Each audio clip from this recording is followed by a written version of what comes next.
Israel और Hamas के बीच युद्ध विराम के बाद गाजा में सहायता भेजने का सिलसिला जारी है। इस बीच इजराइल के करीबी दोस्त जॉर्डन ने गाजा में 16 हेलीकॉप्टर भेजे हैं। ये सभी हेलीकॉप्टर युद्धग्रस्त क्षेत्र में भेजे गए हैं। अब सवाल ये है कि इजराइल के दोस्त ने गाजा में 16 हेलीकॉप्टर क्यों भेजे? इजरायली हमलों से गाजा पूरी तरह से तबाह हो गया है। वहां के लोग भूख से तड़प रहे हैं और उन्हें 2 वक्त का खाना और पीने का साफ पानी भी नहीं मिल रहा है। सबसे ज्यादा परेशानी बच्चों को हो रही है।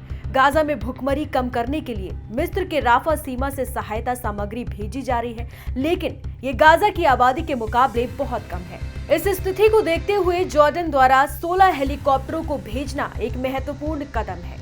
ये दिखाता है कि इस संकट की गंभीरता को देखते हुए न केवल अंतर्राष्ट्रीय समुदाय बल्कि इजराइल के मित्र राष्ट्र भी गाजा की मदद करने के लिए आगे आ रहे हैं। दरअसल जॉर्डन ने यह हेलीकॉप्टर गाजा में मानवीय सहायता पहुंचाने के लिए भेजे हैं। इन हेलीकॉप्टरों का इस्तेमाल गाजा में फंसे लोगों तक जरूरी सामान, दवाइयां और अन्य राहत सामग्री पहुंचाने के लिए किया जाएगा। जॉर्डन ने यह कदम गाजा में युद्ध से प्रभावित लोगों की मदद करने और उनके जीवन को बेहतर बनाने के लिए उठाया है। ये जॉर्डन और इजराइल के बीच अच्छे संबंधों को भी दर्शाता है, जहां जॉर्डन ने एक मित्र राष्ट्र होने के नाते संकट में गाजा की मदद के लिए अपने संसाधन उपलब्ध कराए हैं।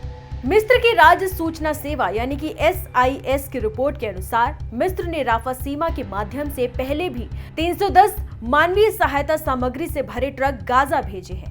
इन ट्रकों में ईंधन से लदे 20 ट्रक भी शामिल हैं। ये महत्वपूर्ण है कि इन ट्रकों को गाजा में प्रवेश करने से पहले इजराइल की तरफ से निरीक्षण के लिए अल औजा यानी कि निजाना और केरिम शालोम क्रॉसिस से गुजरना होगा।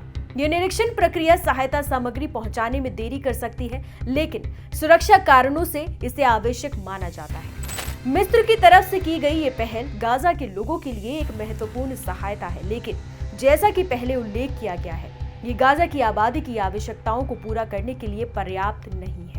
इसीलिए इस क्षेत्र में मानवीय सहायता प्रयासों को और तेज करने की आवश्यकता है। अब ये भी ध्यान देने योग्य है कि मानवीय सहायता के अलावा युद्ध विराम भी गाजा के लोगों के लिए बेहद जरूरी है, ताकि वो शांति से रह सके और अपने जीवन को फिर से शुरू कर सके। जनवरी में जॉर्डन के विदेश मंत्री अयमान सफादी ने डेनमार्क के विदेश मंत्री लॉर्ड्स लोके रासमुसेन के साथ मुलाकात की थी, जिसमें उन्होंने गाजा पर हमलों को रोकने के लिए एक समझौते तक पहुंचने का प्रयास का समर्थन करने पर जोर दिया था।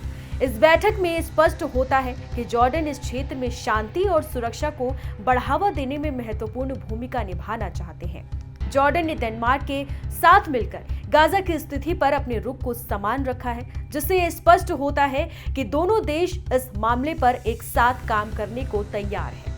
ये भी महत्वपूर्ण है कि जॉर्डन केवल मानवीय सहायता प्रदान करने तक ही सीमित नहीं है, बल्कि वो राजनीतिक प्रयासों में भी शामिल है, ताकि गाजा में हमलों को रोका जा सके और दीर्घकालिक शांति स्थापित की जा सके। ये जॉर्डन की बहुआयामी दृष्टिकोण का एक महत्वपूर्ण पहलू है, जिसमें मानवीय सहायता और राजनीतिक समाधान दोनों शामिल है।